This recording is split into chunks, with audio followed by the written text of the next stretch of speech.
God, I love this league. Welcome in, everybody, to the Basketball Bulletin. You never know what the hell is going to happen around the NBA. James Harden, maybe, not official, but maybe for Darius Garland, definitely exploring a trade out of LA and off the Clippers, who have been tearing up the whole league for over a month. What the hell is going on? Welcome in, everybody, to the Basketball Bulletin. I'm Trevor Lane. He's Donnie Freeman. Hanging in there in the late hours of the night, Donnie. How you doing? I'm gonna need you to dial down the energy, man. I'm just Harden for Darius Garland. Are you kidding me, Donnie? Let's go. It's the trade deadline. No, you're gonna wake me up, and I'm not gonna be able to sleep tonight. We ain't got time to sleep. No sleep till Brooklyn. Next week on salary, something like that. No. You speak for yourself. It's the trade deadline, man. All right. No, we gotta get it. We gotta get the sleep in now before the actual deadline. That's what happens. No. This is the week of the deadline. You sleep on Friday. You could sleep Friday night. This is the trade deadline. There's no sleep this week. That's the way that it goes. It's like the last week of June, a couple days before free agency. There's no sleep. All right. Yeah. I'm excited, though. I am excited. Let's get into this. We need that energy for Giannis. Oh, just wait. When Giannis gets traded, I'm going to lose my damn mind. All right. Check this out. This is, I mean, in terms of shocking, this is 2 tiers lower than the, oh my God, Luka got traded to the Lakers, shock. But this is very surprising. This is the story from ESPN. Clippers and James Harden are exploring a trade. The Cavs are interested. So that's as far as ESPN will go. The Cavs are interested, right? The Clippers and guard James Harden are working through whether the sides can find a deal by Thursday's NBA trade deadline. Sources tell Shams Charania on Monday night. And the Cleveland Cavaliers are one of the teams that's interested. SI, Sports Illustrated, Chris Mannix went further, and I believe actually beat them to the punch on this, said that the Cavs and Clippers have had advanced discussions on a deal that would send James Harden to Cleveland in exchange for Darius Garland. Okay, so the cap mechanics of making this work are bonkers. Okay, maybe that's overstating a little bit. They're very difficult.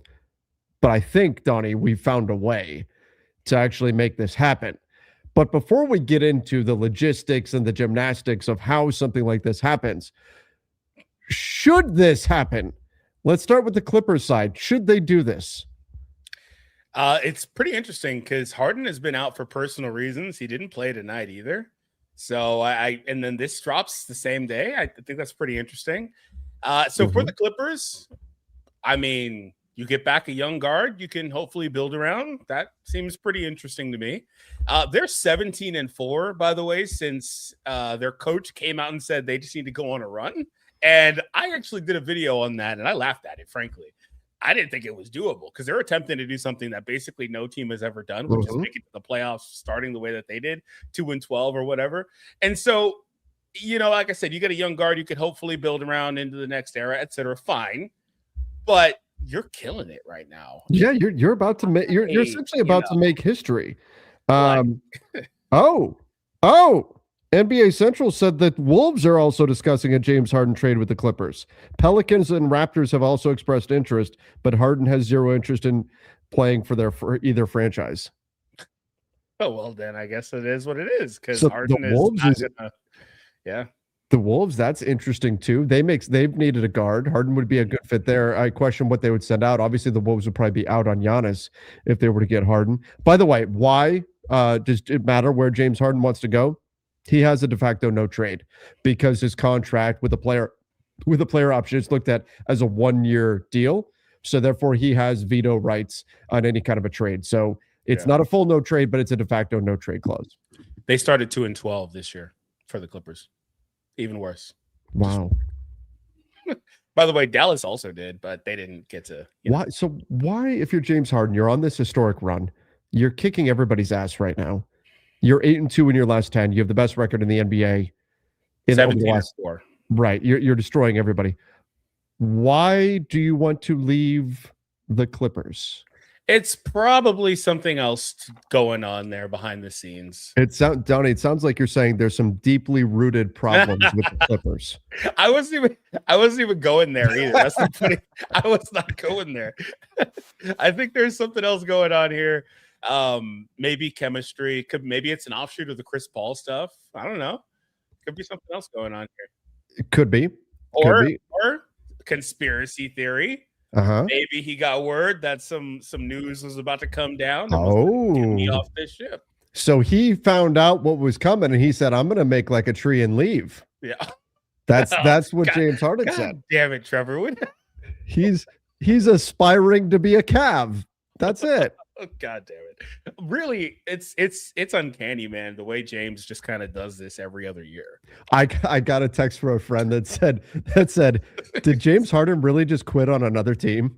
He does this every other year, dude. It's crazy, and teams keep picking him up because he's obviously great, but he keeps doing it. Like, bro, find somewhere to settle down. I guess you would have thought that he'd be happy in LA, just conceptually, but no, I guess not. I think this is a really good thought here. Sean Holver says he probably wants an extension, but the Clippers wouldn't give it to him. That's something that is driving a lot of the activity around the NBA. We've seen it over the last year now, going back to Brandon Ingram with the Raptors, and even ahead of that. It's part of the reason why we heard Anthony Davis was wanting out of Dallas. It wasn't that he doesn't like Dallas; it's that he wanted to get to a place that would pay him, and maybe that's essentially James Harden knows that the Clippers, if he picks up that option next year, that's it, right? That's it. 2027 is end of the line because the Clippers are completely changing their roster in 2027. That's coming. So if he picks up the player option, that's one more year and that's that. Mm-hmm. What if he could get someplace where he could decline the player option and they would give him a new deal? The Clippers won't give him that. What if he can get himself right now while he's still playing well to a team that will give him a new deal this summer? Yeah, I think that's probably another major reason why, because they're just ready to turn the page on it. I think no more puns for trees. They're ready to turn the page on this. They're ready to turn a new leaf. I knew it. I knew it. Because that was going to be my initial, but I was like, no. In all seriousness, though, I think they're kind of ready to move on from this iteration and just start building over. That's why I said, I understand getting Garland. The tricky thing is Garland is under contract, though. So I guess if he fits into the next iteration, they're fine with that. But Harden is 36. Mind you, he's putting up 25, 5 and 8 this season. So, one thing is for sure, he's still a baller. He's still a constant, able to do what he wants to do out there and can still be a primary driver for success in the regular season, at least. So I think he will have teams that are interested in giving him a new deal, of course, after this. The question is that a $40 million deal? I can't see it at 36, going on 37, right? Yeah.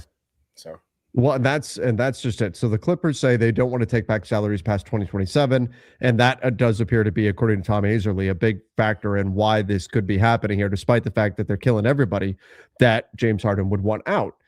But why is it then okay that you go take back Darius Garland, who makes a lot more or has a much longer contract than the one of James Harden? Well, it's because Darius Garland is 26 years old. Now, you could say he's got an injury history for sure, but if James Harden is also pressing the Clippers and saying, I want out, please trade me now, that is going to give you the added motivation to say, well, okay, Darius Garland's contract, $45 million in 2027. That's not the end of the world because he's only 26 years old. Maybe we consider doing something like this.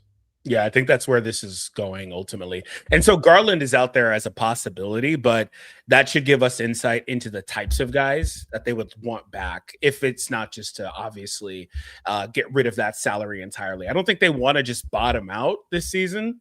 So they would want to remain competitive, and getting a guy like Garland would allow you to do that. But I do wonder if that means that they're now also similarly going to be open to a guy like Ja, for example. Yes, that's interesting. Yeah, you brought up Ja. Mm-hmm. I heard some things about Ja. Ooh, nothing too crazy, but I'm all for the gossip. That's interesting. That's nothing that I can share. Just gave me a little bit of optimism that Ja could actually be, on the move. That's all. And it's just secondhand, just a few little things here and there. So I get why the Clippers, if they're deciding to move on from James Harden because he wants out, let's say he tells them I want out. I know Mannix with SI ran with he's going to it's going to be for Garland. It could be something with the Wolves. If the Wolves aren't able to get Giannis, that's how they could do it. But here's the thing. Apparently there's a report from Shams. Now I've got Ja on the brain. Let me see if I can actually play that for all of us right now. Let me see if I can get that. And if I can, that'll play it for everybody so we can all watch it together. Okay, here we go.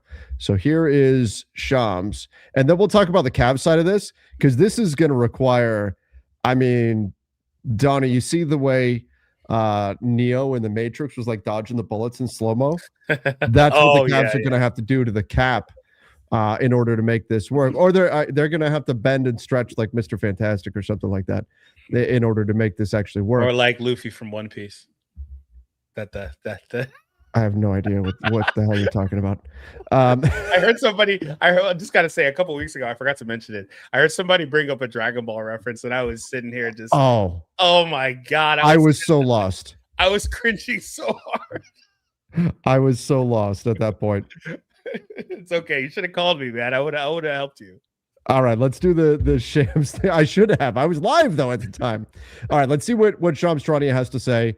And then we'll get into the Cavs side of this. And then could it be the Wolves instead? Here we go. The NBA trade deadline specifically coming up on Thursday.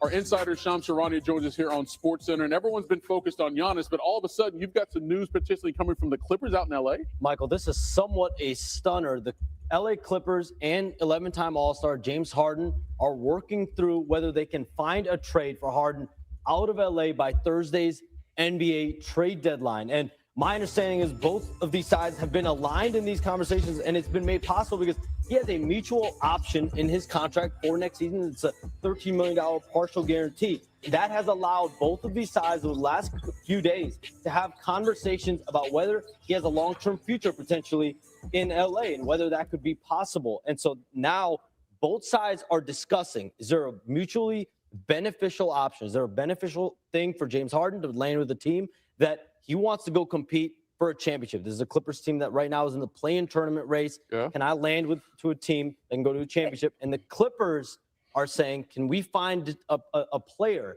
potentially a younger player, that fits them better long-term? One of the teams that has jumped out as among the most interested teams for Harden right now, the Cleveland Cavaliers. Donovan Mitchell, obviously championship expectations right now with the Clippers. They're one of the most interested teams in him, from my understanding. And James Harden has the power in all this. He has a no-trade clause. Okay. Shams didn't actually say anything. No, he didn't. He said everything we already knew. Okay. Okay. So, Donnie, I get the Clippers side of this. Maybe it would be the Wolves. Maybe it would be the Wolves that he ultimately goes to. But I'll tell you this. If it is the Cavs, and it is for Darius Garland, the Cavs crush this trade. Oh, yeah. If this is the deal, the Cavs need to do it immediately.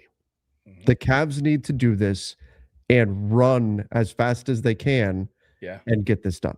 But wait, I know the framework of it, but I just got to say, what does this do for their LeBron prospects?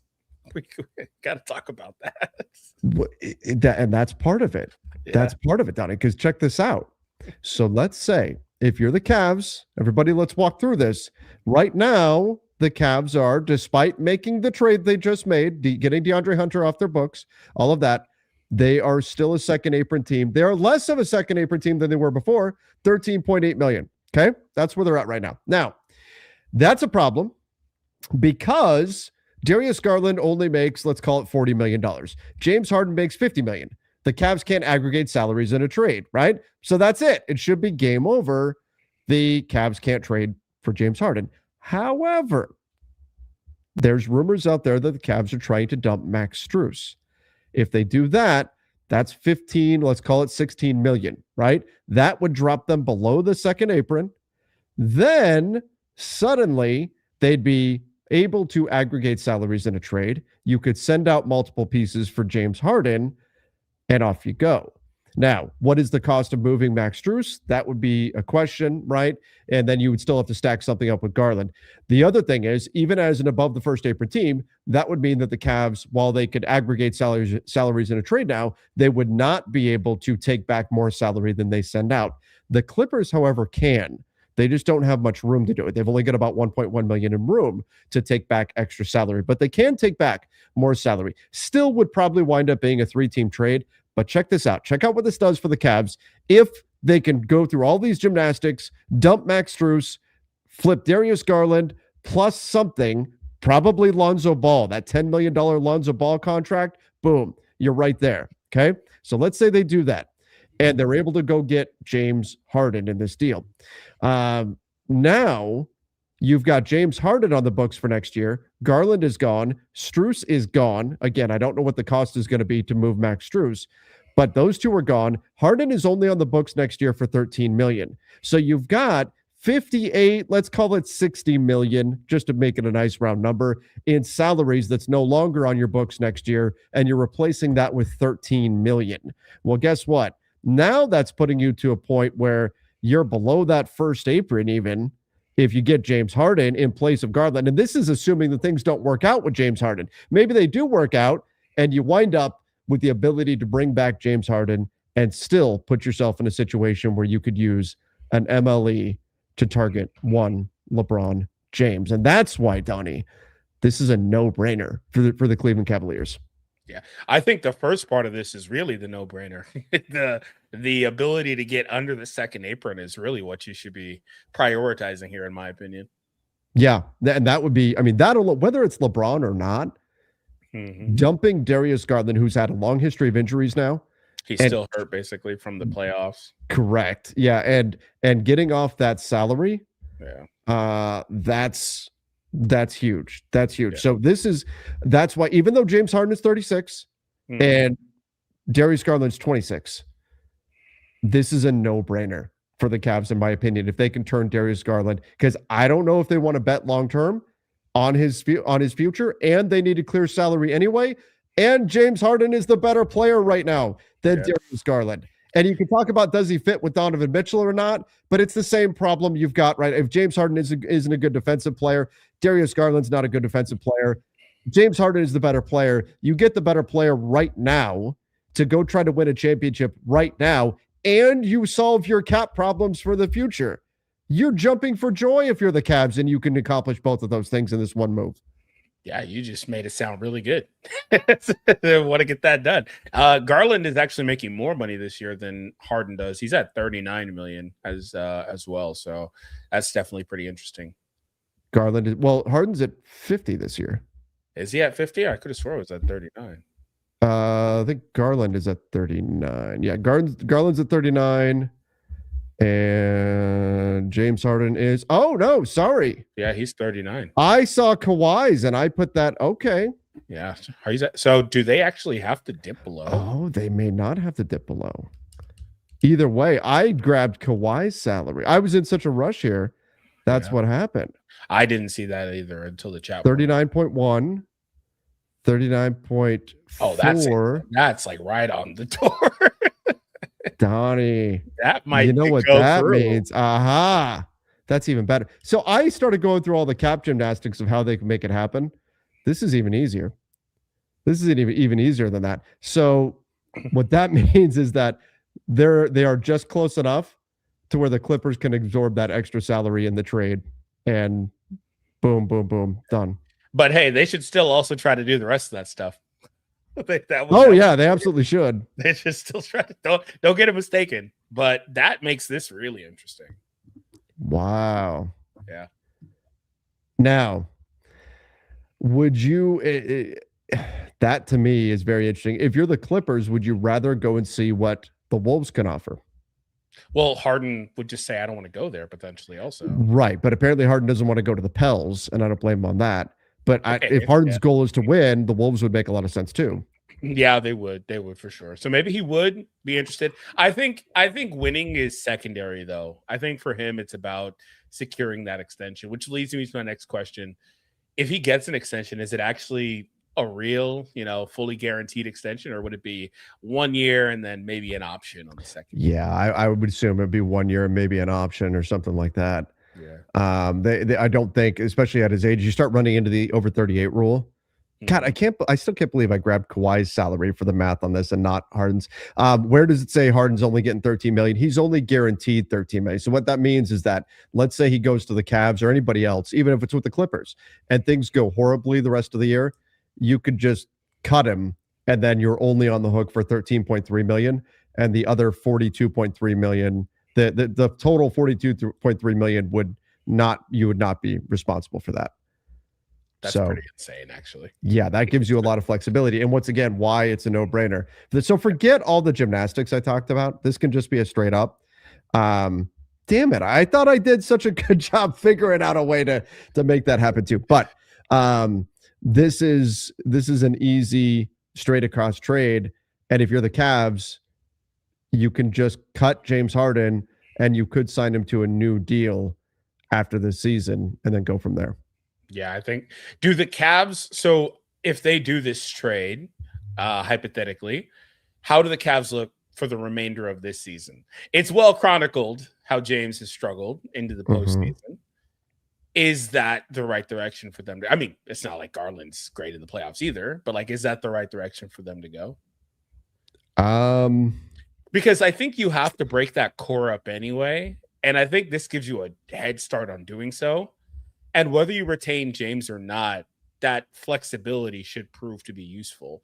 And you don't have to worry about trying to trade Garland, whose multi-year contract could be a problem later on. Look, the Cavs right now, the trade that they made with DeAndre Hunter, which, by the way, I thought they crushed that trade. I think the Kings were the Kangs, right? But that didn't solve their cap problem. So this, if you can do it, it solves your cap problem. Is he the perfect fit? No, ideally you'd want to trade for, I don't know, you'd want to turn Darius Garland into Drew Holiday, right? Just to pick a name, or into Giannis. Or into Giannis. Yes. But not everyone can get Giannis. No, not everyone can get Giannis. But this, for the Cavs, I think you're getting a player that's better than Garland right now, a player that's been healthier than Garland right now. If it works out great this season, cool. Maybe you just run it forward. But you're also giving yourself the flexibility to drop below that second apron for next year. And that's critical in all of this. So I know the defensive piece is a question mark, but in this case, you're accomplishing such a huge goal here financially that I think you just do it. Yeah, that makes sense for sure. I just wonder about, again, the remainder of this season, because I don't think that gets them really, like, he's obviously better than Garland has been playing. I don't think that gets them closer to the ultimate goal this season. I think it does. I mean, it does, but I don't think it breaks. Do you think it doesn't get them close enough? Yeah, that's my point. Like, I don't think it gets them there. They need more of this. Because Garland hasn't been great this season. He's been injured. He's been unavailable. Like, Harden's played all these games. He's been really good this season. Like, obviously, Harden's better this season, but I don't think that's enough, is my point. For the Cavs. I get that. Now, you would have a guard rotation that would include Dennis Schroeder now as well. Oh, yeah, that's true. You'd have Keon Ellis there, too. But, yeah, I mean, I do think this gets them closer. I think that this is a significant step. It's not as much of a step as if you've got a defensive guard. But I think this does move them closer, just because I think there's a tier gap between James Harden and Darius Garland. Yeah, that's fair. I mean, so I think this gets you closer. Now, I think essentially what the Cavs the Cavs were crushing everybody offensively last year. Their offense was just, humming. They were killing people. And then they got into the playoffs and it all started to fall apart. And they ran into their rough stretches. It's no guarantee that you're not going to hit that again. But I think what the Cavs are hoping is that, hey, we hit our stride too early last year. This year we started slow, but now we're starting to pick up speed. We're 8-2 in the last 10. Who's to say our offense isn't going to start clicking as we start getting guys healthy? We get into the playoffs. Now we're a juggernaut again. They had the best record in the East last season going into the playoffs. Who's to say we can't do that again, right? Who's to say we can't have this great offense in a wide open Eastern Conference, and then we're the team that's standing when the dust settles? I think James Harden gets you closer to doing that, even if he doesn't necessarily solve the Cavs' biggest weaknesses. Yeah. So I'll open the floor then, because I've seen mixed responses already. Does this put them over the other Eastern teams? Now, anything can happen in a 7-game series. You get out of the East, you get in the finals, anything can happen there too. That's my point. Does this put them over Detroit, New York? I think the best case is it puts you in the same bucket as those teams. I don't think it puts you definitively ahead of those teams. And aside from, I don't think there is a trade that's going to put them definitively ahead of those teams. I think your hope is that it puts you into that tier with them. To be fair, you get a chance. You get a better chance. Yes. That's all you can really ask for. And if you're going to be this expensive of a team, you got to have a chance. Yeah. Got to have a chance. They're going for the wrong James. Oh man! Sciatica has not been kind to the other James this season. No, and I saw some highlights of him literally in 2025 February, Player of the Month earlier, and he don't look anything like that. This was literally a year ago to the day. If LeBron's to get to LeBron, they would have to do the cap gymnastics that I talked about. Yeah, basically everything you talked about. That's how you get to LeBron. That's how they would have to get to LeBron. He's an James. 50. Yeah, he's an actual 50. He's an actual 52. I see some comments saying, it does. I've seen some that say it doesn't. No brainer. Yeah, I think this is a no brainer for sure. Yeah, for the Cavs. For the Clippers? For the Cavs, yeah. Okay, let's talk about that real quick. You don't have to pay him, which is a big deal, right? This is, bigger trend around the NBA. It's now guys wanting out of places because they're trying to get to a team that will pay them. Mm-hmm. Now we're seeing a lot more player movement that's being spurred by that dynamic, rather than a dynamic of a player wanting to get to a place where they know they're going to win, or a team deciding they're going to blow it up or whatever. Now it's team not willing to pay player what the player wants. And that's what we're getting to. That's under this cap environment. But, for the Clippers, Garland isn't the ideal player to bring back because that extra year. He is younger, though. And it's possible that the other options out there, because Harden can limit the landing spots, maybe Harden says, I will only go to the Cavs or the Wolves. He may say, I will only go to the Cavs. And if that's the case, you're better off getting Darius Garland than keeping an upset James Harden around and then dumping him next year and still having to pay him $13.3 million. You're probably better just turning him into Darius Garland and off you go there. Mm-hmm. Can the Wolves offer anything, though, that's better if Harden is willing to go to Minnesota? Maybe. From the Clippers' perspective, anything that you would rather have than Darius Garland? No. Not looking at those big salaries. You can maybe take some of the smaller salaries, like put something together around McDaniels, which I don't think they're going to do. What about Randall? No, I don't think you want Randall because of the option. Because of that player option. Yeah, I don't think you want that. That was why I just completely wrote those two off. Oh, Sports Illustrated just reported that the Cavs want a pick alongside Harden for Garland. They're being greedy as hell. They're not getting that. if they get that, man, the Clippers just need to send back just a quick memo. 5 words. We are not the Kings. You're the Clippers. We are the Clippers, damn it. There's a tier difference there. This is not, look, they can want a pick. Yeah, it's not going to happen. Yeah, especially when they're saving money, they're getting off of a salary. Maybe they see Darius Garland as this really good player long term. Garland has put up some good numbers this year, 18 points, 7 assists. I'm not saying he's a bad player. I just think he's just overpaid. He's just a bit overpaid, if we're being honest. Yeah, Trey is struggling to get that extension. The same money that he's on, Trey was struggling to get. Yep. And I think Trey's clearly better. So, it is what it is. I get it, though. You just pulled off that deal. If you're the Cavs, you're like, oh, maybe we can get a little more here. Randall has that player option. That's concerning. But Garland has that money locked in, and he's got a foot issue. Yeah, but he's also younger and 5 years younger, and a guard, which they've wanted for forever now. Randall and Conley for Harden. Would you do that? Yeah, all things even, sure, why not? For which side? For the Clippers, because Harden wants out. Right. If Harden says I'll go, I'm saying if let's say the Clippers have both choices on the table. Yeah. Let's say they tell the Cavs to F off on the pick thing, and it's Darius Garland straight up for James Harden, or Julius Randle and Mike Conley's expiring contract for James Harden. What would you rather have?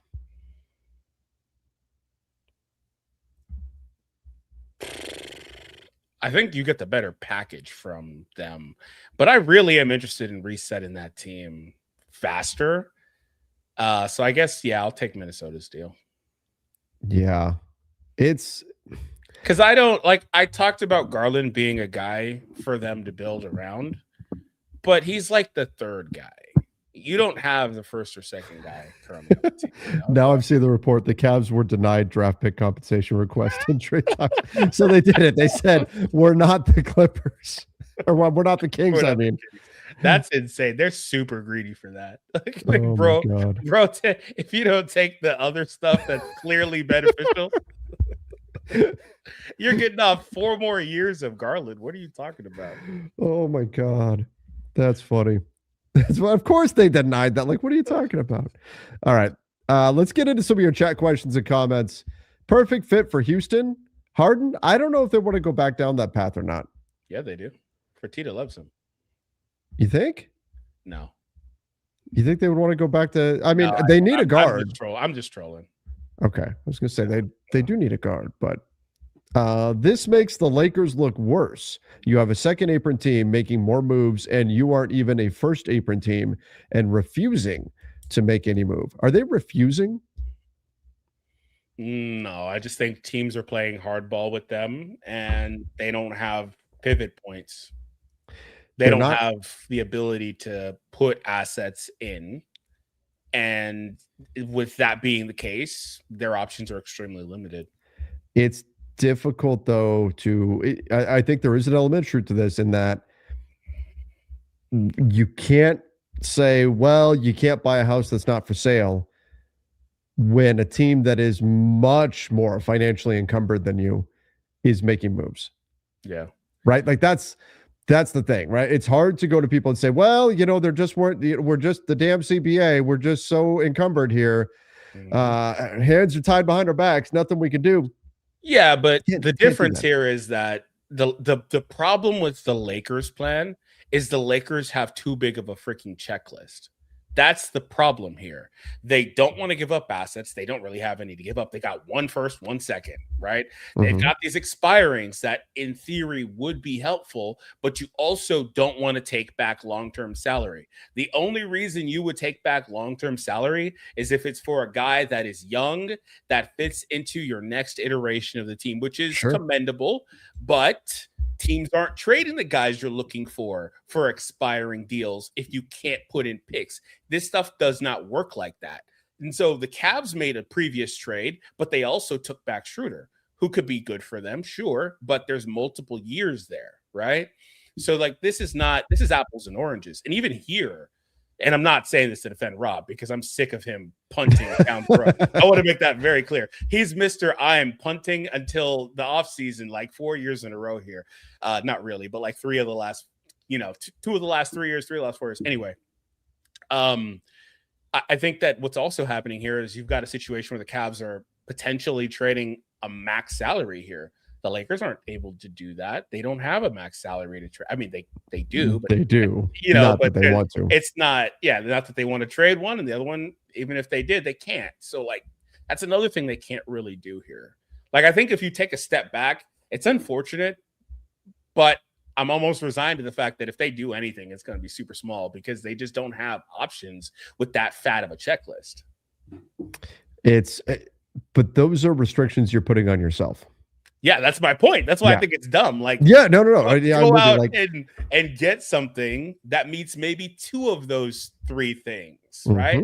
You're not going to get the perfect thing just falling in your lap. Okay, it happened once, but it probably ain't happening again, right? I keep hoping that what's going on is that the Lakers are telling everybody that they don't want to give up any future or don't want to give up any future flexibility, don't want to give up any draft picks, just like teams say, oh, I need a first for my guy, right? Just like the Kings saying, I need a first for Keon Ellis, right?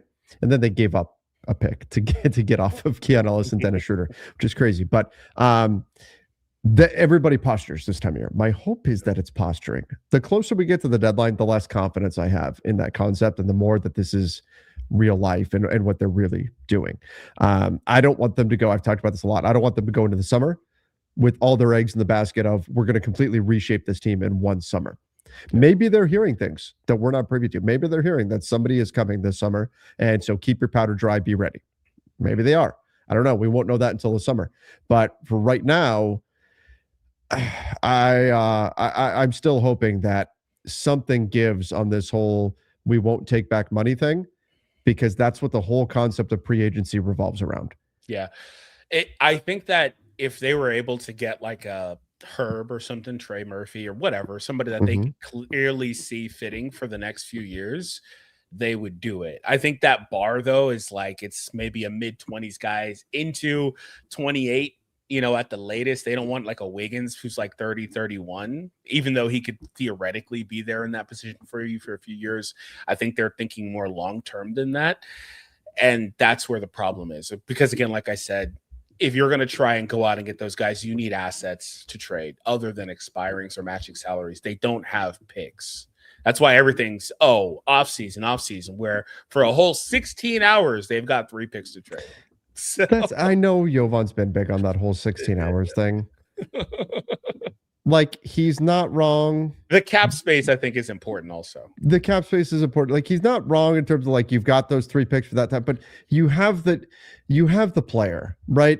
We're not really talking about 3 picks. We're talking about 2 picks and a player, right? Because you're not trading that 2026 pick until it's not a pick anyway. You can't trade it until it's not a pick. You can't trade it until it's a player. So that's really what it is. Whatever you're going to do, you would have to have set up ahead of time so you know who to pick for the team that you're picking for. And then you wouldn't be able to execute the trade until after the calendar flips and the next pick becomes that 2033 pick becomes available. That if you're going to give up all 3 picks. Yep. So there's a little bit of trust factor there where you would have to agree to a deal verbally, pick the player that the other team wants, then go past the calendar year, get into the next year, then execute the trade and actually get it done. Oh, Mr. Agree to a deal, Rob Pelinka? What are you talking about? He's only the same guy that agreed to a deal with the Kings, didn't do it, agreed to a deal with the Hornets and was like, I'm not doing this. Why the hell would I trust this guy? He called up the Hornets and said, what's your return policy? Fair point. Very fair point. Would a team actually, that's a great point. Would a team trust Rob Pelinka with something like that? And I think given the recent history, some teams may indeed question that. Yeah, I'm not trusting Rob Pelinka. That's as far as I could throw him, man. That's a fair point. All right. What took you guys so long to go live? I was a little bit behind on it. Yeah, we were trying to do the math personally. And we were like, how does this work? I was speeding through and I flipped Kawhi and Harden's salaries, and this is why I got a C in math in college. So sounds like me, but we're here now. I was going fast and I flipped the salaries, and then I went through all the cap gymnastics to figure out how they can make it work when I didn't need to begin with. But it worked because we know the number for LeBron. Now we know how the Cavs could actually get LeBron, even though it's very, very difficult. Teddy said Fred VanVleet, Adams, Suns 27 first for Harden. I'll feel so bad for KD if a no trade clause prevents his team from making a real upgrade in back-to-back seasons. SMH. Donnie, where would you feel worse for KD if the Houston Rockets don't make an upgrade to the team at the trade deadline, or if the Houston Rockets make him play with James Harden again? He keeps on having to be playing with James Harden. He's like, God damn it, I can't get away from this guy. No, because Harden is making the rounds. Harden tries out for a new team every other year, man. There's no way. I think more about the trade, you know. Yeah. As far as the Suns first for Harden, obviously the Suns first looks much worse than it did a year ago, a few months ago, really.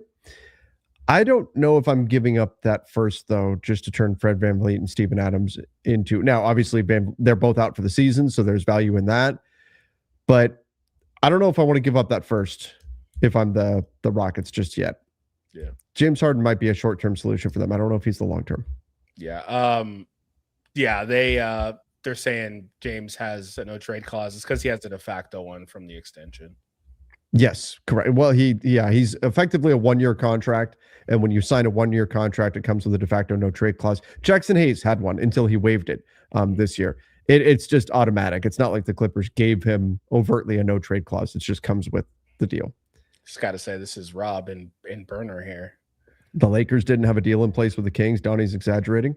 Yeah, they did. It would have sent Buddy Hield to the Lakers in exchange for Kyle Kuzma and Montrezl Harrell. Yeah, but they decided they weren't going to do that at the last minute. The Kings thought that was a done deal.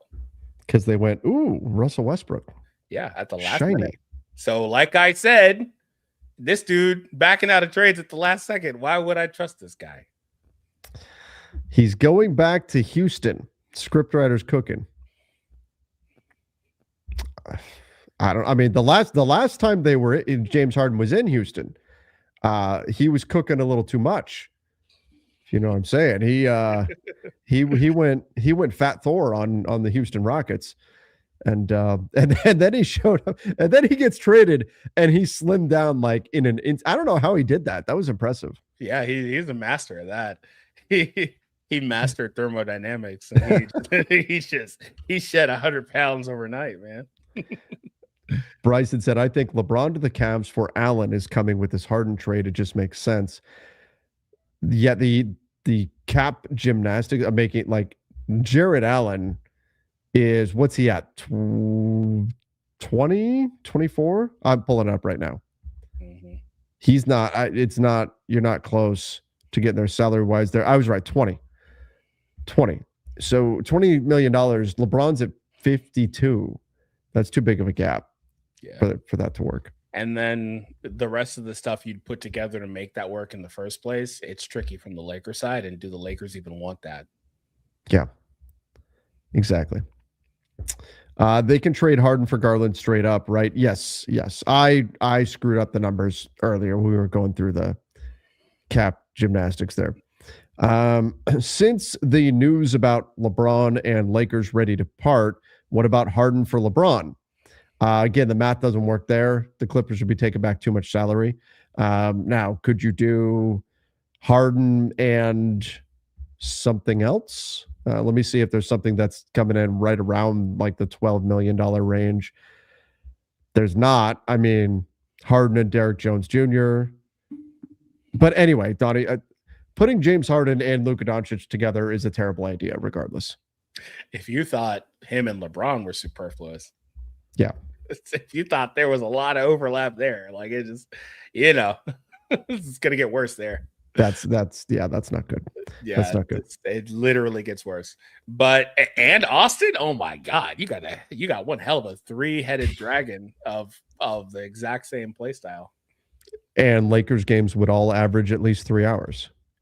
Oh my God, don't get me started. How many free throws would a team with Luka, James Harden, and Austin Reeves all together shoot? They actually have not been getting that whistle lately as much as they were. But if it's anything like the start of the season, you just take that and add another 10. They're going to shoot 40. They would set the record for free throw rate. They're going to shoot. They would set the record. And I'm not making that up. They've been like middle of the pack the last like month or so. Yeah. And no, and the fit is awful with that group. So we got that one. I mean, there's a team in Texas that can use a point guard reunion. Houston Harden back. I think the Rockets have been so good, but we talked about this earlier today. Maybe they're one tier below where they need to be. If I am Houston, I'm looking for a lower salary. They need a guard. I'm looking for a lower salaried guard. I don't want to give up the pieces it's going to cost to go get Harden. I mean, Van Vliet and Adams, I get that makes some sense. But if you're the Clippers, do you want the third year of Steven Adams? Do you want Fred Van Vliet's $25 million player option, which he's sure to pick up? I think you're better off if you're Houston pursuing like a Kobe White or something like that rather than go for James Harden, personally. Yeah. There's some sense to it. There's some. I can agree with that. But I just think I'd rather do a smaller move if I can. That you do have two players that are taking up a big chunk of your flexibility, though, that are now done for the season. So in theory, the idea of turning those two guys into any type of beneficial player should be a positive for your team. Yeah, for sure. I just wanted to point this out. I was just messing around. Mythical. I know Austin can play off the ball. Yes. just messing around. Could the Pistons be interested in Harden? It's an interesting idea. I don't know who you trade in that. They could use some shooting. That's where you're talking about Tobias Harris and then stacking up another salary. Maybe it's Duncan Robinson, Tobias Harris and Duncan Robinson. Tobias Harris and Karis LeVert.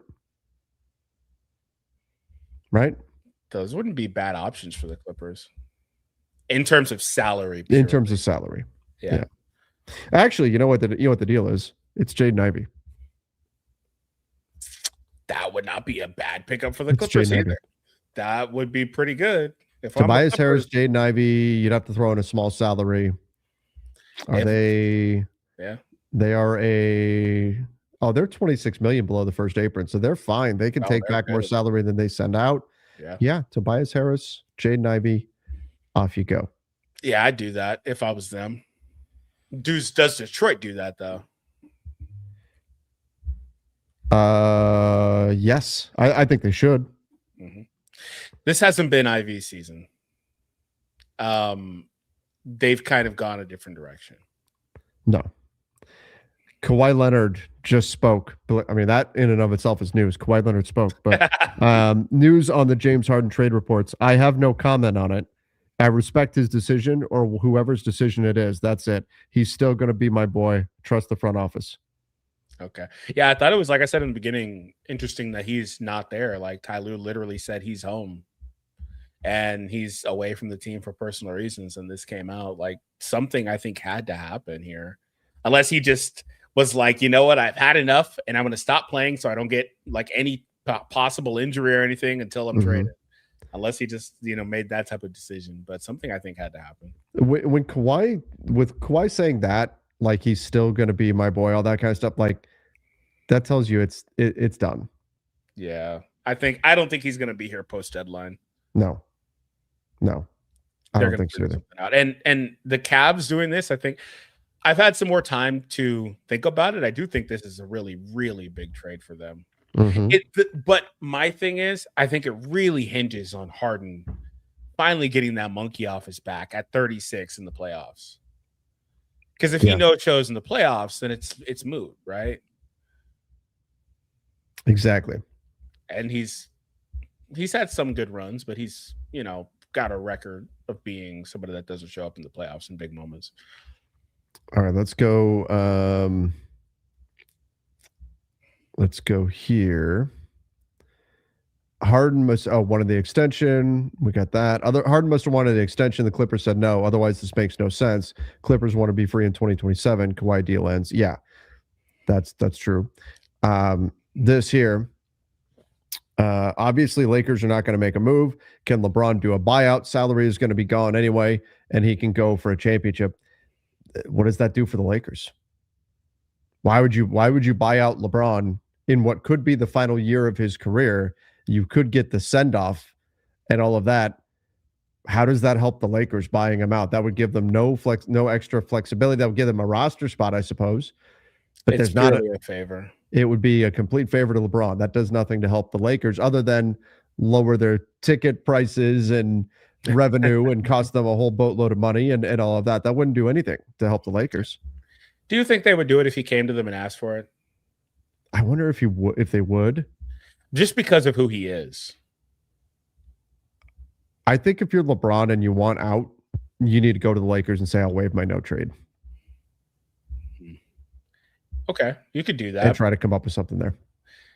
But if he does that, would they still give him? Because otherwise you're asking them to pay you to play basketball for someone else. That's true. Yeah. I don't know. I mean, that would be the shrewd thing to do. But I also, again, wonder if they wouldn't just still do it anyway. Just again, because he's freaking LeBron. Right. Like, I wouldn't be surprised. And then you can spin it as, oh, we just wanted him away from the team, this and that. Yeah, I mean, I think it would be, yeah, you could spin it as we wanted to do right by our player and that kind of stuff too. No, I took a more negative approach. You could say that too. You'd say they're going to talk shit about him on his way out the door? You could go positive too. Are they gonna be the Mavs and call him fat on his way out? God damn, that was so overkill. Every 5 minutes was something new about how Luka was this, that. My God, they unloaded the clip. My goodness, that was brutal. Yeah, I don't think it's gonna happen though, but I just wondered, because I know it's not in the best interest of the Lakers personally, right. But I just wonder about that. But yeah, I mean, with that report that came out today from Jake Fisher, I think that's pretty damning. Yeah, the whole they know they're going a different direction, and it makes sense. I mean, yeah. I talked about it on Lakers Nation. You look at the actions. The Lakers could have offered him a contract. They didn't. Not even that though. The Lakers have very clearly, I think, over the last 3 years or so, decided they're going to wait this out. I think at one point they made a conscious effort to wait this out. Now, that's easier said than done because I think they probably expected him to be done by now, personally, like physically, for one. And two, I think that if he comes to you and says, I would like to play another year, you look at all the extra revenue he generates and all that stuff, and you're like, okay, fine. Like, we'll just keep this going, kick this down the road another season. And then magically you land Luka, and it's like, okay, well, now we don't need you anymore. Yeah. Right. But I think that by their actions and not wanting to put assets in and things like that, I think they really decided they weren't going to invest any further. And I think they were super iffy on Anthony Davis as well. And rightfully so. Yeah, and that's fair, right? That's definitely fair, especially given how this season has panned out. But I think these things together, they made a conscious decision. So I think that's probably where it was at. Yeah. No, I agree. And you could say, look, I don't want to go all Lakers here, but to put it mildly, it's a shame that you had LeBron and AD for that many years and you only really had a shot to win once. And you won, but you had those guys for that many years. That's a travesty. Yeah, it's just they got him too late because he never had major injuries, but since he came here, he's had like 5. Well, that's part of it. But also, I think they never got out from under the Russell Westbrook trade. That was their downfall. That as well. And then they did stupid stuff like letting Caruso go and signing Gabe and Nunn and all that kind of stuff. It's a collective thing is the problem. It's all around. There's blame to go around, but that is unfortunate because typically they get more than one championship from their duos. That can happen here. I would rebuttal that this era, it's very hard as evidenced by everybody else not being able to do that. Sure. Yeah. But still, you find a way to make it work. And I just think that at some point they decided they were done investing in that. Somebody made the comment, I lost it here in the chat, but made the comment that, well, they let Randall go. Well, they let Randall go because that gave them the flexibility to sign Rondo. And it was still, I would still say it wasn't a smart decision. You had Randall as a restricted free agent, and then he didn't want to be a restricted free agent. So you just said, oh, you don't want to be? Okay, we'll make you a full free agent. And then he got a big deal from the Pels. Wasn't the ideal way to approach that. It was, I think, not managing an asset properly, but they also did it because they had Rajon Rondo sitting there waiting to sign if they opened up that flexibility. There's no such player to sign right now should LeBron get bought out and leave.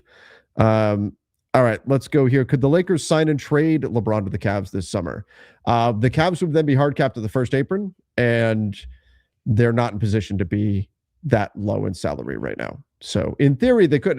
A bunch of other stuff would have to happen, though, to make that happen. Rui and a second or first for McDaniels. Jaden McDaniels? Oh, you do that in a heartbeat. The Wolves You do that in a heartbeat. I will drive Rui all the way to Minnesota through the terrible weather. I will let Rui pick the music. I will let Rui teach me Japanese. On the way there, if that deal was available for the Lakers. It is not available for the Lakers. Yeah. A couple of things that are funny here. Firstly, the Lakers drafted McDaniels. Former Laker, Jaden McDaniels. They was in the Dennis Schroeder trade. Yeah, that was the Lakers draft pick. Secondly, if you get this call, the Wolves literally hang up on your face. Oh, yeah. They Absolutely. The Wolves would never, ever do this. No way. Hang up in your face laughing. And then they go to the owner, the GM, they all go out and could you believe the audacity? The Wolves will be howling about it. No question. No question. Let's go here. I was hoping Yusuf Nurkic would get bought out on account of being older. On an expiring deal and on a tanking team. My OKC could use him, but for some reason, he loves it there. I think, honestly, he's like, I could see him getting moved, but he's playing well enough to where I don't think he gets bought out. I think the Jazz will get somebody that will give them something for him. That's the problem with Nurkic. I don't think he's getting bought out. He's playing so well that the Jazz are going to have teams that are going to say, hey, can we give you something for Nurkic? We need another big. The Rockets right now could use another big. Could they give the Jazz something for Nurkic? Right. That's what I see happening more with Nurk alert. I had a comment asking if Rui is fully fluent in Japanese. Rui is from Japan. He was in fact, if you ever have gone to the listen to any Rui's pressers or anything, he often has Japanese media that's there with him, and so he'll do a portion of his presser in Japanese. Yep, he is fully fluent. He's Japanese. Mm-hmm. All right, let's go here. What 3-team logistics could send Bron or Bronny to the Cavs, Giannis Thanasis to LA, and the Cavs sending whatever they need to Milwaukee? Why wouldn't the Cavs just take Giannis for themselves if they had a path to do this? I would love to see Giannis in LA, but if you're the Cavs and you're sending stuff to Milwaukee that's going to send Giannis, wouldn't you just take Giannis? Well, I guess it would hypothetically be Giannis saying he wants to go to LA. True. So they don't have the opportunity. Maybe, but yeah, you're right though. You would want to snag him for yourself in this situation. Maybe they're not in the know, like the Luka trade, right? Danny Ainge, just not in the know. They're just not in the know. I can't see anything like that happening that would make any kind of sense. How would you make this trade work though? The Cavs would be getting LeBron and Bronny, so they'd have to shed currently anyway. Yeah. Nearly $60 million. 16. Yeah. They'd have to drop below that second apron, which they're what, 13, 14, 15, something like that above the second apron right now. Yeah, I said 60, but that included outgoing salary too. But yeah. Oh, yeah, you're right. All right, let's go here. Why can't the Lakers bust down the 2032 to more picks? Replacing Gabe and Maxey would push them further than people think. Sadiq Bey, Obi, hell, even Clay. It gives them a chance, and you can trade them all again. Why can't they? First of all, we don't know if the deal is actually there for them to do that or not. We don't know if there's a trade out there where they could turn the 2032 first into like 2 or 3 less valuable first round picks, which is what the Suns did last year. We don't know if that's on the table for them. But even if it is, what I've been saying all along, and Donnie, I think this is the prudent way to approach it, is if you're going to do that, which could be very damaging in the future, by the way, could be. If you're going to take that gamble, you need to know what you're getting with those 2-3 picks. You need to know what you're going to turn those into. And so it's possible that maybe they because there's 2 phases of it. Number one, can you turn that pick into more picks? And then can you take those extra picks and turn them into pieces that you want, that you feel are worth it? So it's a 2-step process there. And if you don't know for sure what the second step of that process is going to look like, you should not make that move. Yeah, I agree with you. Shouldn't be something you do. Yeah. All right, let's see what else we've got here. Cavs Clippers, February 4th should be fun.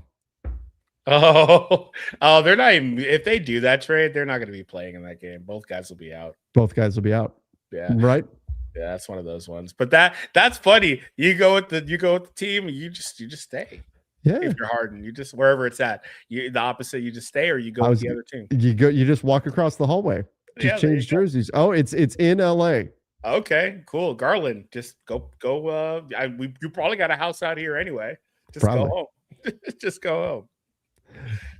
LeBron, Bronny for Allen, Strus, Lonzo, Dean, Wade works. Well, no, it doesn't because they're a second apron team.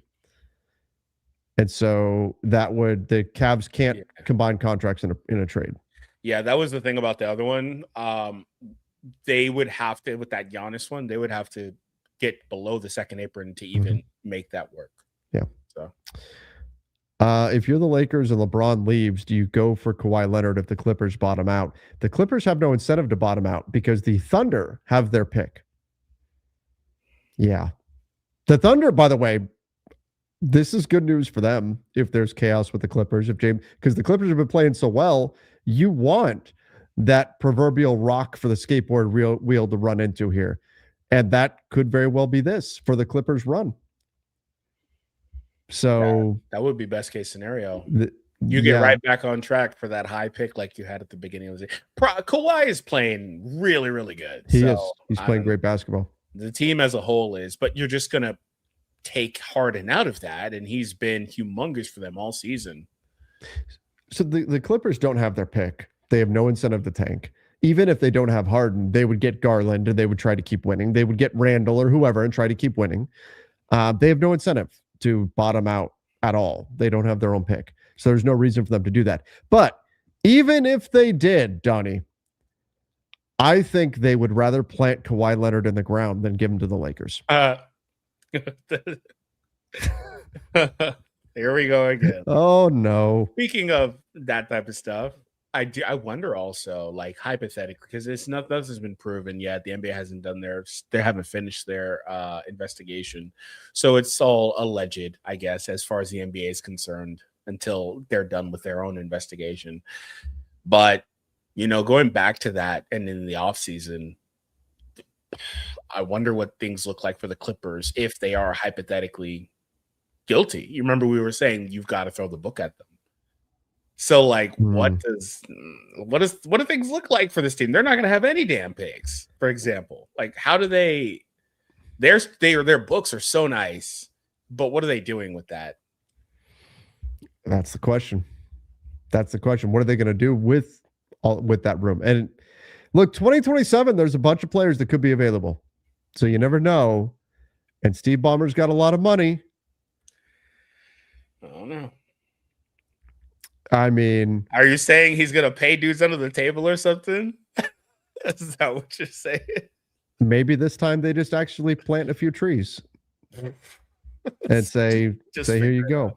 Let's do everything right this time. Right? How about we don't give somebody the ability to veto which things they want to do? Oh my gosh. All right. By the way, people in the chat that are saying, here comes another Lakers question, then ask some we're happy to talk non-Lakers stuff. Ask some non-Lakers questions. Yeah. Let's go. We're more than happy to do it. Speaking of Lakers, Seabrooks hates LeBron. He's been spamming LeBron needs to go. They need to get rid of LeBron, all this and stuff. He hates LeBron. You can't. It's so hard to have just an honest conversation about LeBron. No. Because people either love him or hate him. Yeah. And there's like the in between is tough to find. He's the most polarizing guy, man. It's crazy. And what I will say is, people always say he gets credit for everything, but goddamn, does he also get blamed for everything too? It's uncanny. That guy is ridiculous coverage around him. It's crazy. It really is. LeBron does anything, and it's news, right? Yeah. Harden to Golden State. That's interesting. I don't love the fit with Steph, but Steph can play off ball. I mean, that's mostly what he does. Right. That's what I'm saying. Like, does he now? Jimmy is gone. If you're the Warriors, what do you send? Do you send Jimmy? Now that's a lot of salary. You'd have to get something else back. Mhm. Is it Kuminga plus? I mean, that's where now you're stacking up like 3 salaries. If I'm Golden State, I would have to know 100% I'm out on Giannis in order to have any interest in Harden. Yeah, I'm just not doing it. Yeah. But certainly, yes, you need to go for Giannis first. Are you moving Draymond in that? You don't have to. It's not the same problem fit wise, but Yeah. the Warriors have kind of got this thing here where if it's not Jimmy, it's kind of hard to put together the salary, you know? Yeah.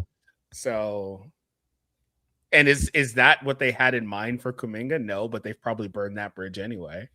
Right. Yeah. Right.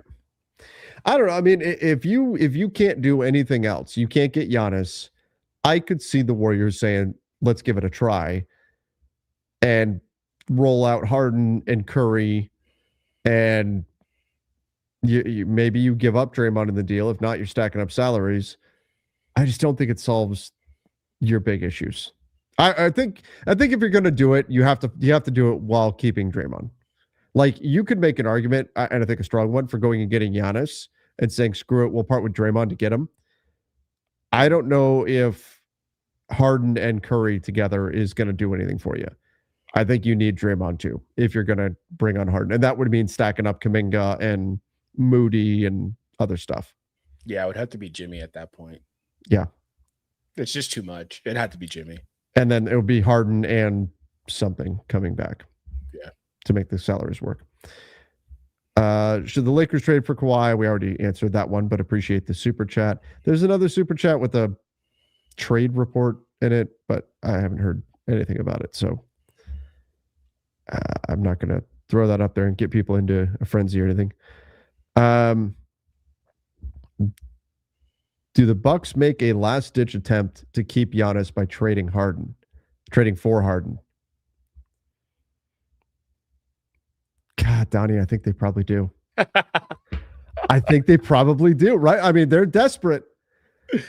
Are they at this point desperate? Because now it's out there. Yeah. If you're Giannis, does that move the needle for? Does that make you say, okay, I'll stay? I think getting here is already too late.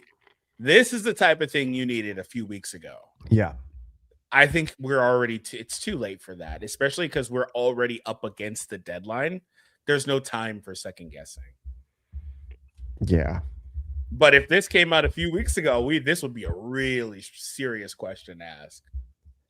By the way, somebody asked, when is the trade deadline? Actually, what time? It's 12 p.m. Pacific time on Thursday. Yeah, we're too close to that. Yeah. I mean, you could still do it. You could work something out. But if you're the Clippers, do you want what the Bucks have to offer? Do you want Kyle Kuzma? I mean, I guess you're talking Miles Turner, but you already have Big Zubats. Yeah. So and Brook Lopez. Brooks been good. Yeah. So yeah, I don't see that happening. Yeah. You know what I would say is for the that's like the fifth best offer you could get. I guess no, I was thinking more about trading him for Giannis, which you certainly wouldn't do. But if you did pull that trade off and put some stuff together, it would have good contract implications for you because Harden isn't expiring. You'd get off some other longer term deals. But the problem with that is does Harden allow this trade to go through? Because he's got a no trade clause. That's true. And Harden, I don't think goes there if Giannis isn't going to be there. Right. So that's the part of this too. He doesn't have a real no trade clause, but he does. So, he can prevent any trade from happening. It's still the same. It works the same way. He doesn't have it contractually like LeBron does. But yeah, it's a de facto no trade. So I would think, yeah, if he doesn't want to go to Milwaukee, that's that.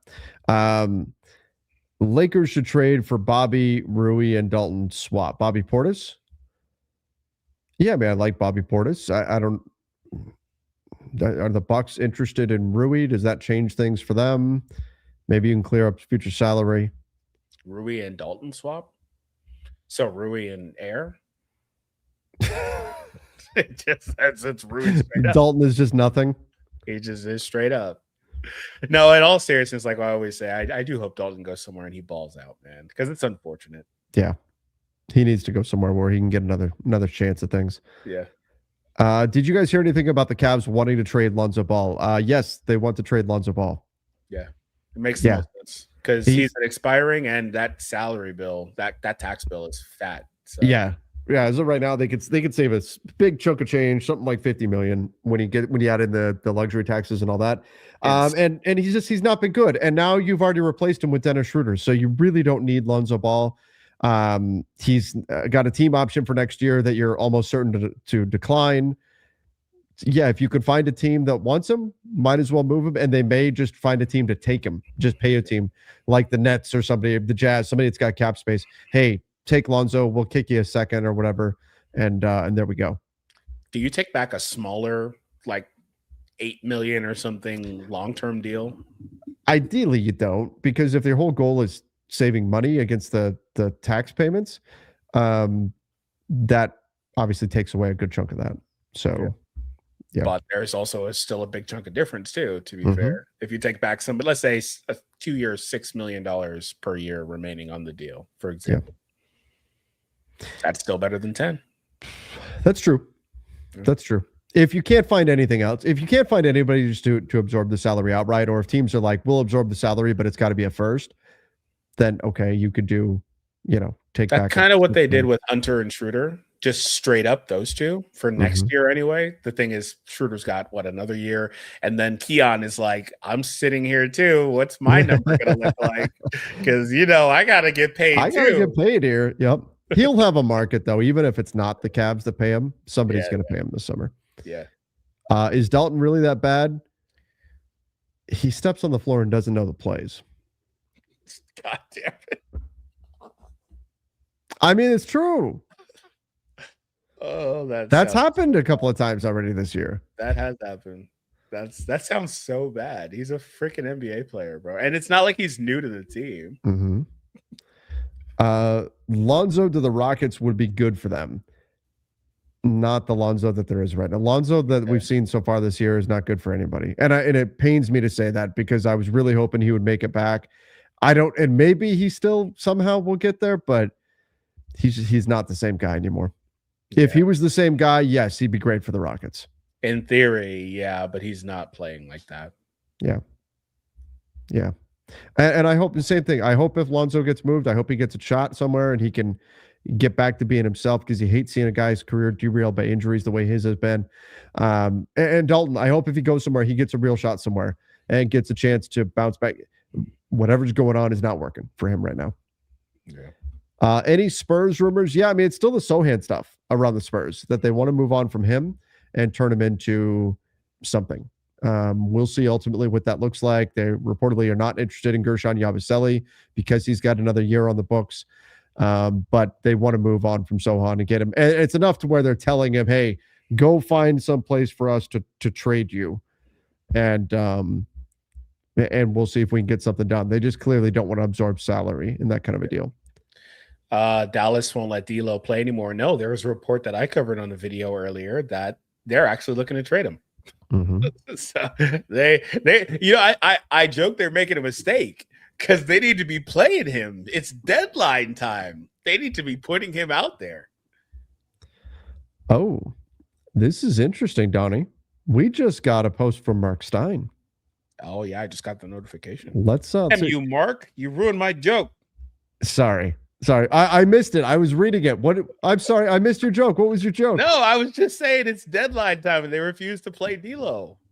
Oh, deadline D'Lo. Yeah, let him go. How do they not know? Deadline D'Lo is like the poor man's playoff Rondo. How do they not know these things? Oh my God. All right. League sources tell the Stein line, amid multiple reports about a potential Harden for Darius Garland swap with Cleveland, that discussions regarding such a trade have not yet reached an advanced stage. So Manick said advanced stage trade discussions. Stein says not there yet. Okay. The most serious recent talks between the Clippers and Cavs were John Collins and Bogdan Bogdanovic in deal structures for DeAndre Hunter. That's interesting.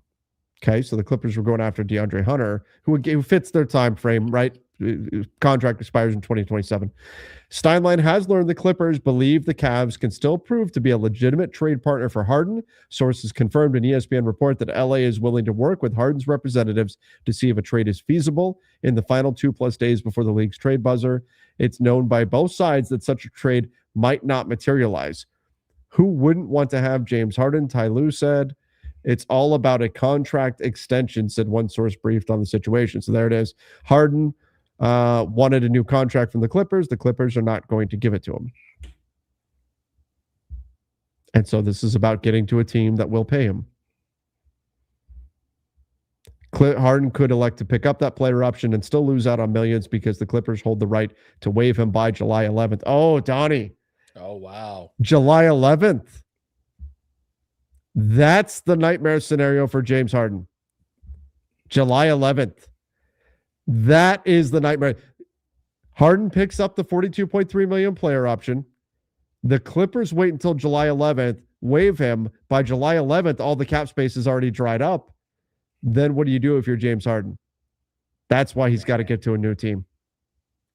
Damn, would they wait to waive him by the 11th just to spite him? I don't think they would do like I think they would be working to trade him until that point, I believe. And then if they couldn't find a trade, though, they would probably just say, sorry, James, this is how we're rolling. Yeah, that's crazy. Huh. And at that point, he'd be what, a free agent? He'd be a free agent, but most of the cap space by July 11th is dried up. Yeah. But that's almost like a buyout situation, though, right? What would happen with that salary that he's currently making is my point. He would not get it. He would get the $13 million. Yeah, that's my point. Like he's starting at 13. They would continue paying him. He would get the 13, right? So if he would need, but in order to replace that, he would need to get 30 from somebody else. Okay. Well, my real question is like, would it be offset or anything like that? The 13 million? Yeah. You don't want to be operating from 13, though, for the record. Right. I think there can be offset, but it's only, I think, half. I have to go back and look at the rules. It's not all of it, though. It's tricky. All that stuff's really tricky.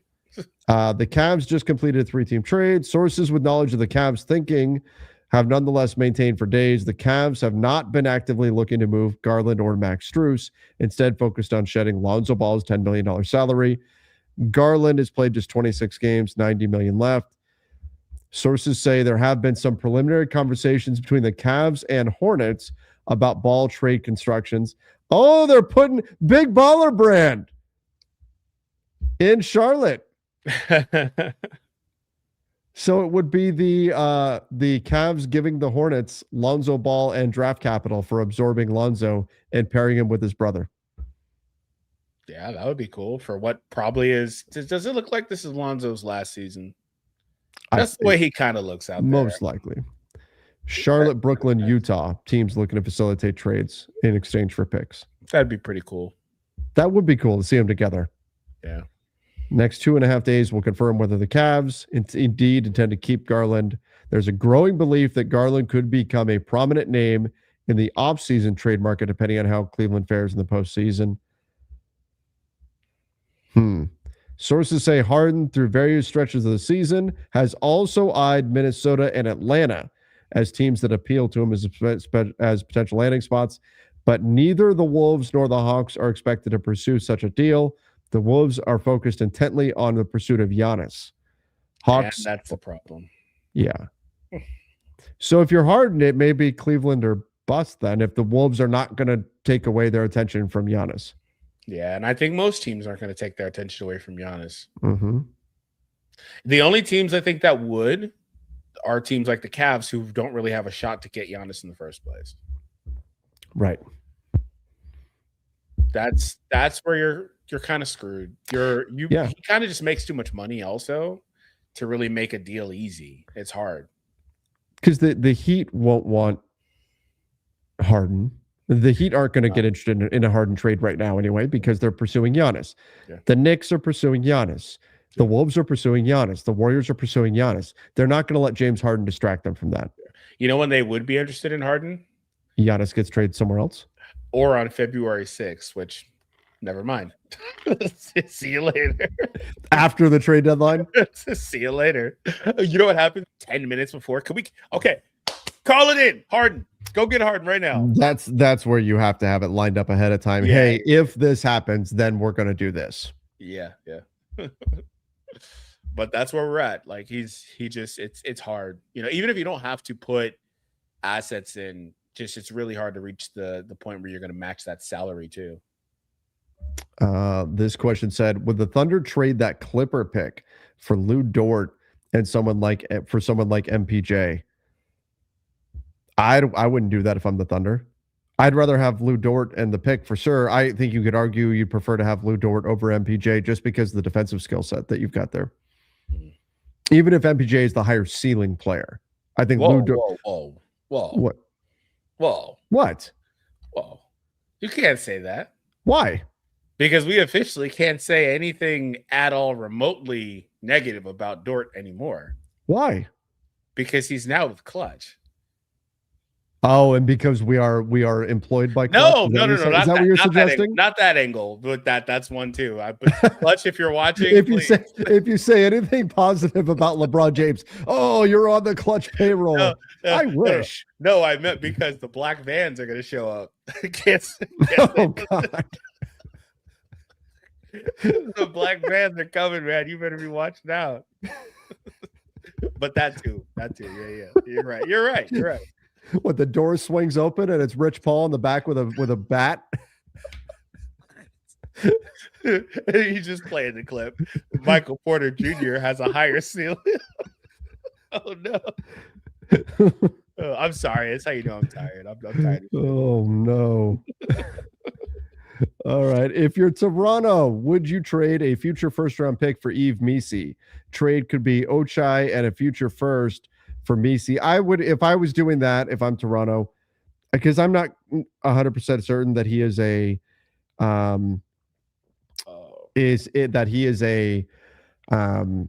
starter. And you already have Jakob Poeltl, but I would want it to be a protected first if I'm going to give up a first for Yves Missi. Yeah, that would probably be the best case scenario. We didn't really make much of it, but what did you think about the Harden destination with Atlanta in there?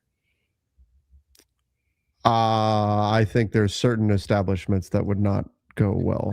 Oh my with God. James Harden. That's got to be a top 5 worst place for him to go. Exactly. That's my thing. No, so like in terms of basketball though, yeah, they could use a ball handler. But if I'm Atlanta, like you just moved on from Trae Young, you're turning the page. I could see it because it's a bit of a low risk, and if you're using Kristaps Porzingis plus in order to make the salaries work, but that's really at that point, are the Clippers going to do that? What are they really getting in return? Yeah, I don't think I don't think Atlanta is trying to get a James Harden type player. And I don't think the Clippers would be getting back something that they actually want from Atlanta in order to make that happen. That's fair. So yeah, I mean, it does seem like it's Clippers or Cavs or bust, unless it's something that we don't know of. And there could be. I mean, there could be a team right now that is finding out of all this and going, well, wait, why don't we make a call on James Harden? Could happen. Yeah, for sure.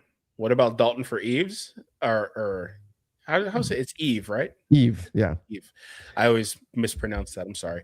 Yeah, they're going to want more than what you can offer because they're not going to just do that straight up. And we've talked about this. The Lakers were interested in Yves Missi in the draft, and then Dalton fell. Mm-hmm. They could have just drafted him, but yes, the Lakers would do that in a heartbeat. The Pelicans would not. Yep. LA Clippers trade Chris Paul with James Harden. They need two-way roster spots. Yeah, that's kind of the forgotten part of all this. Chris Paul still exists, and he is still a Los Angeles Clipper. I would assume that if we get past the trade deadline and his salary has not been thrown into a trade, he will get waived, and then he'll get a chance to continue his career somewhere. I would imagine that even if he does get traded as part of a package, he'll probably get waived by whatever team receives him, unless they think they've got a role for him, and then he'll get a chance to continue things. But yeah, right now, I mean, it's been now a couple of months that Chris Paul's been sitting at home. And it's kind of sad, Donnie, for his career to end that way. If this is if he doesn't link up with another team, because he wouldn't really be going out. I mean, he definitely wouldn't be going out on his own terms. Yeah, for sure. That was something else I covered earlier today, and it's unfortunate because this is his last season. I think that it's only fair that he gets to not so much like play. I'm not saying he demands playing time or anything like that, but at least have him with the team, let him be a part of it and get jersey swaps and do all the whole nine, right? Like he's not going to get the full shebang like a Kobe did or anything like that, of course, but let him experience that. But instead you just sent him home. It's unfortunate. Let's go here. Teddy said, not Harden related, but what if Houston gave a first to Milwaukee to help Miami get Giannis in order to flip Adams into Ryan Rollins and Ware? I don't think you're getting Ryan Rollins and Ware for Steven Adams in a first. If I'm Milwaukee, I'm not interested in giving up Ryan Rollins in a Giannis trade unless I'm getting like significant. He's been great. Unless I'm getting significant value for him. Ryan Rollins is the kind of guy they need to be hanging on to, frankly. So I wouldn't be doing that. And I think that's way too good for Houston to get both Ryan Rollins and Kelly Ware for an injured Steven Adams and a first round pick. I just don't see that happening. I think it's too much for Houston to receive. Mm-hmm. All right, let's go here. Harden to the Heat would be nice. Harden likes clubs. We had a comment in there when we made the joke about Atlanta that said they don't have clubs in LA or Houston. They got clubs everywhere. But yeah. I mean, look, I just don't think Miami is going to divert their attention away from Giannis. They're laser focused on Giannis. Yeah. And that's, again, like I was saying, that's the problem with being Harden and asking for this trade now. Yep. Everybody that's serious is trying to see if they can get Giannis. If you're James Harden, you're hoping Giannis gets traded right now. Yeah, tomorrow at the latest. As soon as possible. Get him moved so that gives you time to get to another destination as well. Yep. There's probably, frankly, a handful of guys that are hoping something like that goes through. I'm sure. Yeah, absolutely. Yeah. Absolutely. There's a number of players that are saying, man, they're having, and teams too, saying, for sure. We've got so many teams saying, well, no, I'm preserving my assets for Giannis. That makes it tough. Mm-hmm. All right, Donnie, I didn't even realize it. We've been here an hour and a half. I love this league. Pretty crazy that there's actually there's the potential here that James Harden could be leaving the Clippers. Is it the Cavs? Based on all the other reporting now that's around it, what initially sounded like James Harden to the Cavs for Darius Garland was like happening. Now all the rest of the reporting seems to be kind of stepping back from that a little bit, but the Clippers and Harden are pursuing some type of a deal here, and it could still wind up happening. It could be Harden for Garland. That could happen, but it's not quite as imminent, I think, as it initially sounded based on that Mannix report. Yeah, for sure. I think that's something just to keep an eye on because he's away from the team. If he doesn't get traded, I'd have to imagine he's the next guy that's sent home. Mm-hmm. That could be a thing here. We'll see what happens though. Oh, could you imagine? I mean, it is. You've got a very public request. If it doesn't go through, if James Harden, I think he would still play. I think I could see it. I could see he needs to keep playing so that he could find a new home this summer if that's what it comes down to. That's just terrible for the locker room. It could. I mean, look, if he did go home, you know what he needs to do is he needs to go to like a YMCA somewhere, meet up with Chris Paul, and they need to take a picture together and post it on Instagram. Just getting shots up. In all seriousness, though, I actually don't think it'd be all that bad for the locker room because I think guys would understand it's nothing personal. It's very widely reported that it's mostly money. It's money. He wants the next. If the Clippers were willing to pay him, he'd stay. Yeah, but they're not willing to pay him. I think that's fair. So maybe not, but it's still awkward. I think it's a bit awkward. Yeah. It's a bit, but I think they would get past. They've been playing so well too, and that's weird. deflating thing for the Clippers. Yeah. It's not like they've been playing terribly and everybody's miserable. They've been playing great. They're destroying everybody. So to do this now, I mean, just throws their whole season into a lurch, and all of their momentum, all the rhythm they were in. This has the potential to derail the whole thing. And somewhere right now, Sam Presti is smiling from ear to ear. Yeah, remember they're 17-4 in their last stretch here. That's huge. They've been so good. But hey, this is why we love this league. Crazy things happen. Crazy things happen. You never know in the NBA. All right, everybody. We appreciate all of you for joining. Don't forget to hit that subscribe button. Turn on the notifications as well. Who knows what tomorrow is going to bring. Till next time. See ya and stay safe.